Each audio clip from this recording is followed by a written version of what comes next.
How much would you pay on taxes for a home that's $750,000 here in Miami-Dade? So I was just looking at the numbers. Let's say you purchased a home for $750,000. You don't have your homestead exemption filed or anything. There's going to be three types of taxes we need to look at. There's your property taxes, there's a one-time transfer tax, and there's your capital gains tax. That's after what you have earned. So I'm not a tax professional, but let's jump right into this. So what you can see right here is that if you have a home value of $750,000, that tax is going to be $9,156. If you pay it early in November, Miami-Dade gives you a 4% discount, and that comes out to $87.89. Okay, so that's the first number that's going to happen. That's a recurring subscription for being part of the government.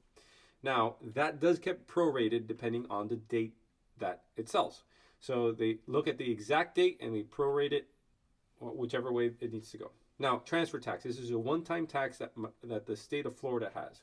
And this is 70 cents for every $100 of the sale price. So for $750,000, let's say it sells for that amount, it's $5,250. Capital gains is a little bit trickier because that's going to be dependent on your tax bracket, what you have, how it's sheltered, all that stuff. But just know that there's two forms of it. There's long-term capital gains and short-term capital gains. Long-term, you usually pay less. So, and on short-term, you could pay up to 37%.